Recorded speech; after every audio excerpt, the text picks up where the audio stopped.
Hey, 18 days left. What's up? It's the Culture Detective here investigating your favorite movies, and today I'm going to do a movie review on the the very latest movie from Hong Kong, Anita, or Mu Yin Fong. So far this year I have seen, including Anita, six Hong Kong movies, also from the same year, and I have watched four of them in the cinemas. So, of course, this is going to be the last year, probably the last year in my life where I'm able to stay in the same city for a whole year straight, 365 days. Yeah. And me being a cinephile and all, of course, I want to take this opportunity to watch as many local Hong Kong movies as possible, especially in the cinemas, because the cinematic experience is quite different from just watching on a laptop. So, anyways, right before I leave, I'm about to leave Hong Kong in 18 days, and before I leave, there's one more movie I want to watch, and that is the biopic for Anita Mui, and it's called Anita. Wow, what a creative movie title. Wow, so creative. Wow, didn't expect this title at all.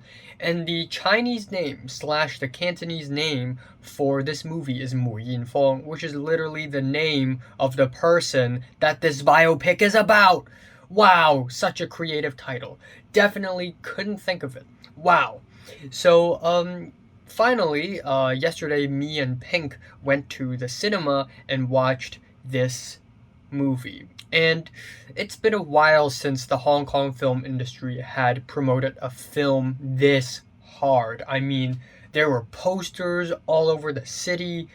The like trailers of this movie is playing everywhere around the city in MTR stations, at bus stations. There's a lot of promotion for this movie, and that is only appropriate because Anita Mui is basically the Madonna of Hong Kong. She is one of the most, if not the most important and influential musical artist of the entire history of Hong Kong, and her passing in the year 2003 due to cancer is one of the most tragic things to happen in Hong Kong's musical history. In fact, 2003 is a disastrous year for Hong Kong because not only do we have Anita Mui's passing, but also Leslie Cheung's passing. Leslie Cheung being Cheung Gok-wing, who is also one of the most important and influential musical artists.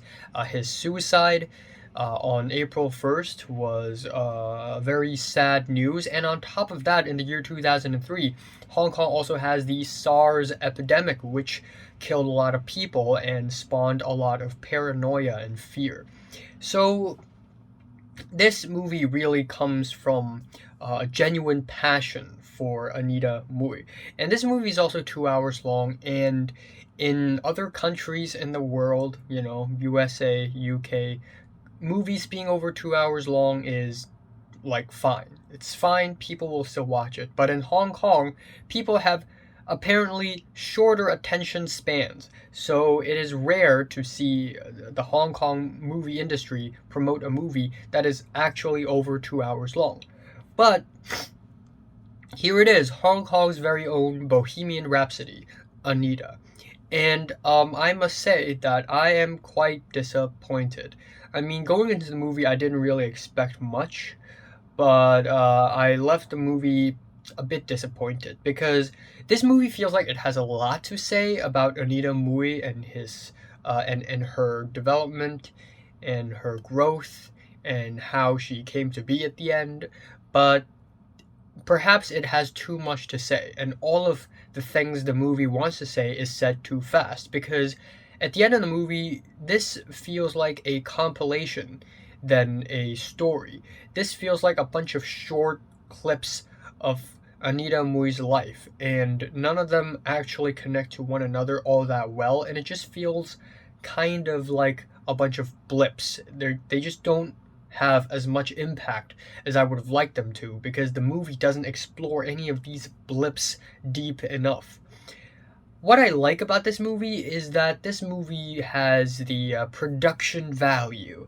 You know, there are a lot of scenes in the first half of this movie that takes place in the 1980s, and the movie actually makes an effort to recreate, 80s fashion and 80s streets, 80s style and 80s whatever.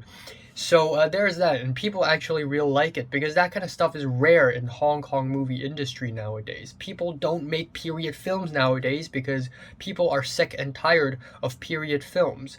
But at this point, period films are rare and few and far between. So I guess this is kind of an achievement for Hong Kong movie industry, I guess.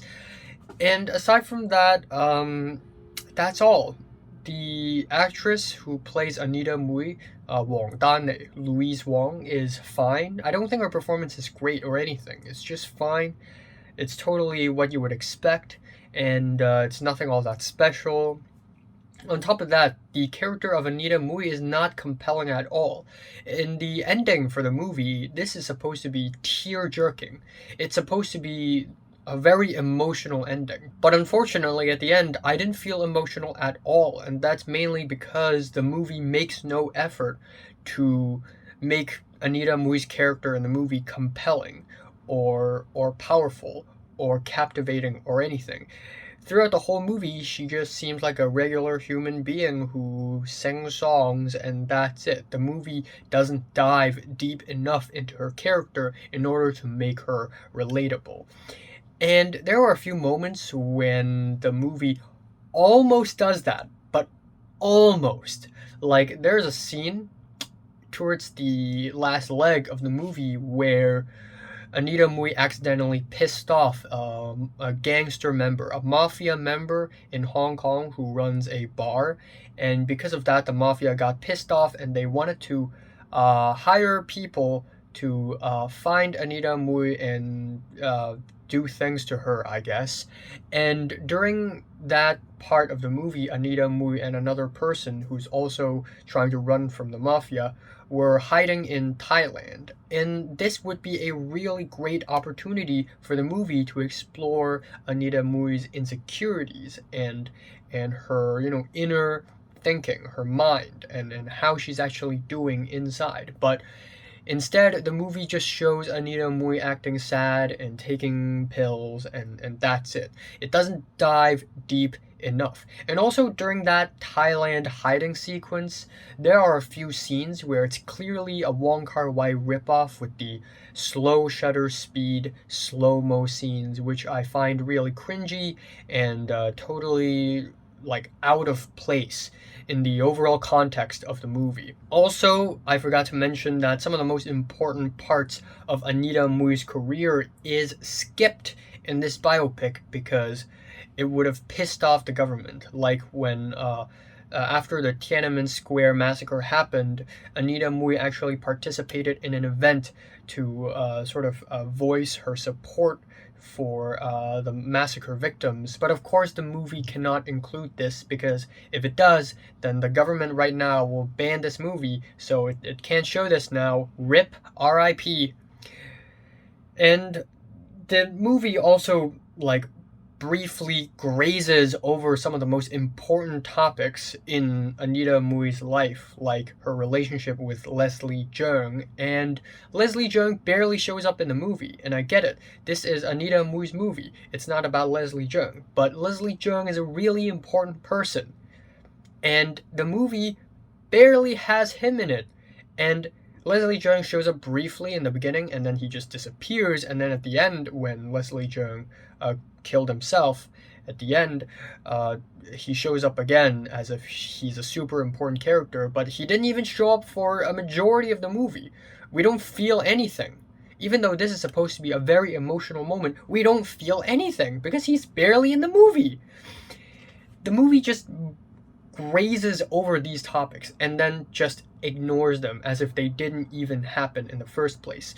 There is a very, very short, like 1 minute long sequence, 1 minute long, almost montage in this movie, in Anita, where we see the filming process the shooting process for Rouge, which is a movie that came out in 1987. I watched and reviewed that movie a year ago. I really love it. It's one of my favorite Hong Kong movies ever. But Anita, this biopic, briefly grazes over it, and then after it ends, it acts as if it never happened. So, what's the point of including this segment in the movie, anyways? Yeah, the editing is kind of hyperactive, so at least, we have a similarity with Bohemian Rhapsody. And the performances are kind of cartoony sometimes, so, yeah, not really a great one. Kind of disappointed. We all know that Anita will probably win Best Picture in the next Hong Kong Movie Awards, but it will not deserve it. It does not deserve it. It is a bland biopic that just seems like a compilation, and that's it. I am giving Anita or Mu Yinfeng a decent 5 out of 10. So, have you watched Anita? From 1 to 10, how much did you rate it? Like if you like it, and subscribe if you want more. And thanks for watching.